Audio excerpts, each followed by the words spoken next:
Woo, man, I recorded this once about a week ago and I listened to it back and I'm going to re-record it. It was just way too harsh. It was quite the rant. I'll still do some ranting, but I'm going to turn it down a few notches. It was just way too vicious.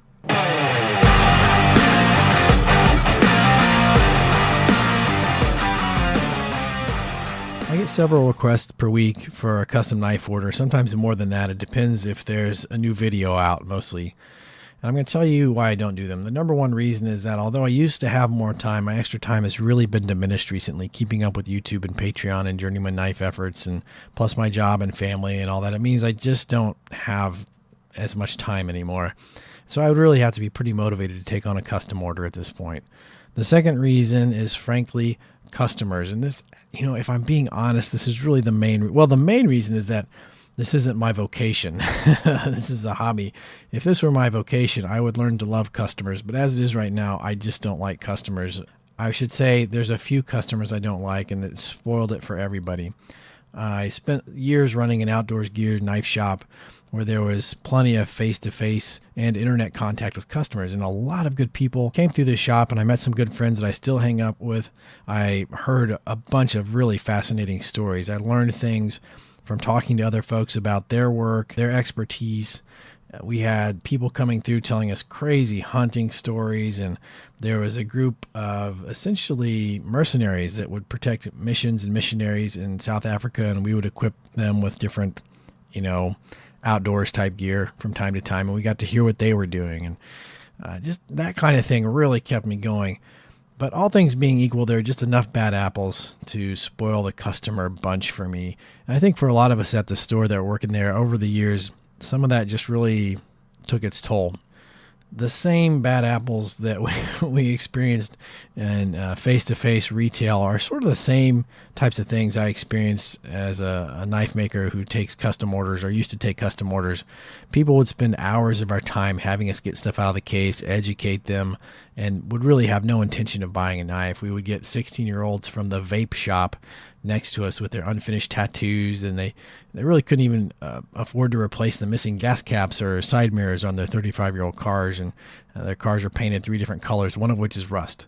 But they want us to show them all 8 of our $500 Medford knives one at a time. People who expected us to take returns or process warranty claims for items they didn't purchase at our store, but we happen to be dealers for those manufacturers, which of course that's not really how that works at all. We would sharpen knives for free if they bought the knife with us, and so people would bring in knives that they bought elsewhere along with the knife they bought from us, and they want us to sharpen all of them.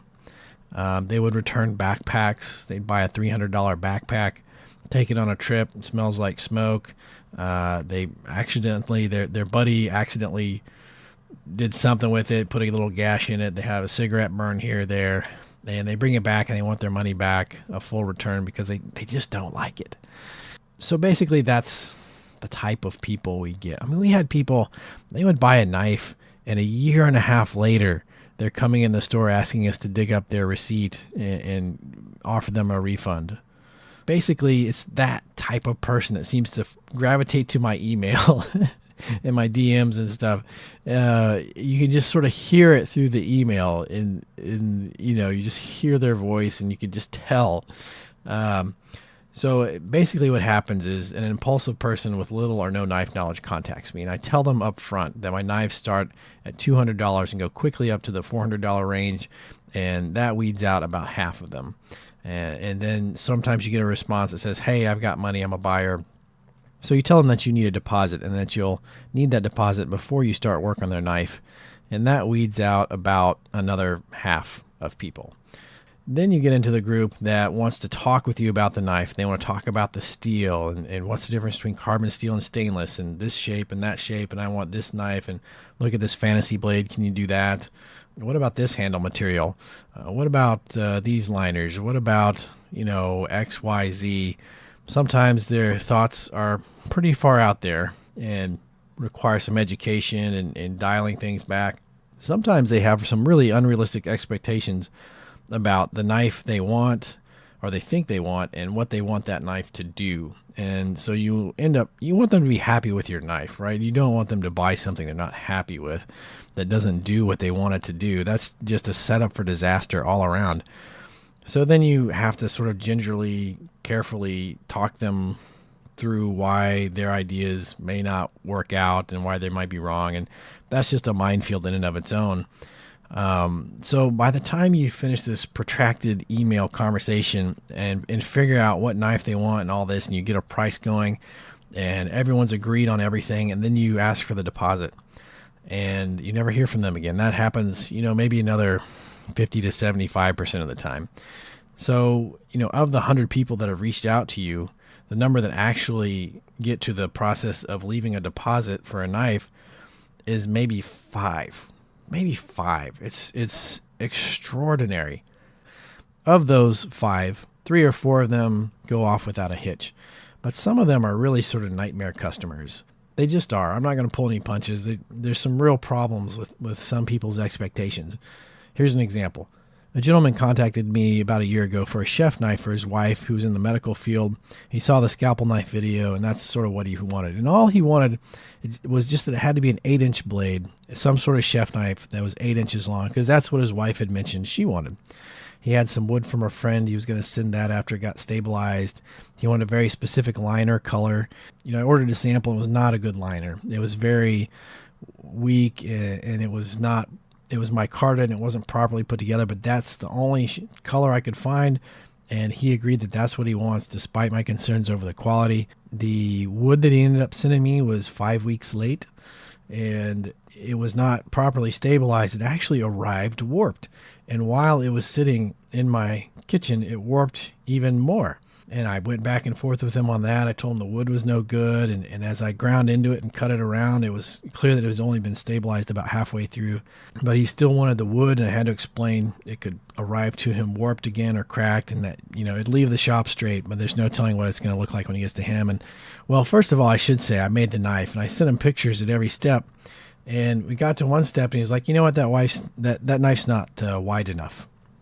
And we had never discussed width. This was a 1 2/3 inch wide knife, and he wouldn't accept less than 1 3/4 inches. So I had to start over. Actually, that's a whole nother thing.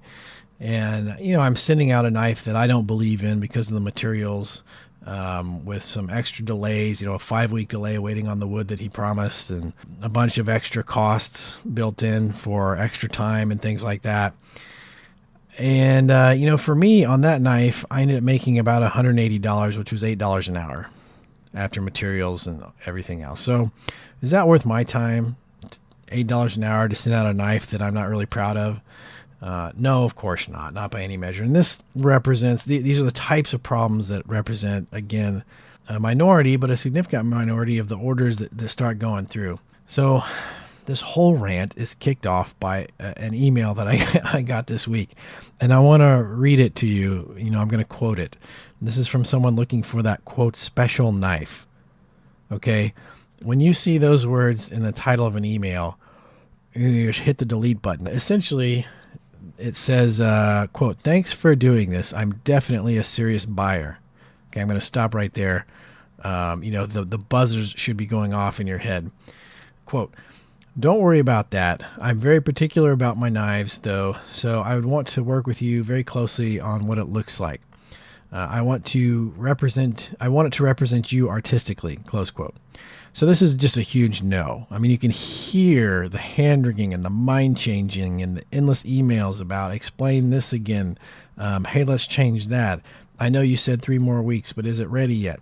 My girlfriend says she doesn't like the wood you used. I also want Corby bolts instead of those special skull and crossbone pins I had you buy. I mean, in that email, built in between the lines is the near statistical impossibility of satisfying the customer even before the knife begins. So that email, I just told them the truth, which is I'm not taking custom orders right now. But had I been, I would have said no. I just would have found a reason not to do that. So, this is why many custom knife makers develop a following of buyers that they know, and they snatch up everything that knife maker makes, and they'll do a custom knife for those folks because they know them, they know how they do business. Or many knife makers just make what they make and put them up for sale, and they get snatched up regardless, and they don't find a reason to take custom orders. Okay, shipping the knives. This is something that's come up recently as well too. And I being in retail and having to ship things all over the country, I can tell you that this is a very common problem. And so I'm going to just rant about it. The knife is done, the money's collected, including shipping. The knife is packaged, insured, shipped, signature required. Remember, it's $300, $400, $500 knife. It's going signature required and insured. People get upset that it was sent signature required in the first place. They sort of expect that we're just going to spend a $400 knife without a signature required, especially to an apartment complex. This is a crazy thing. People want, I can tell you after 8 years in retail what happens to about 10% of the packages you send to an apartment complex without a signature required. They vanish. Again, I think a few bad apples have really spoiled the bunch for me as far as custom orders. It's a problem I would learn to love if my life depended on it. And if it was my only source of income, it's something I would learn to cope with, no doubt. But I don't have to cope with it. At any rate, that's all I got. That's my rant. Believe it or not, that was the toned down version. I'm going to keep that other version under lock and key. No one will ever hear it. It got a little bit sour. You guys have a good one.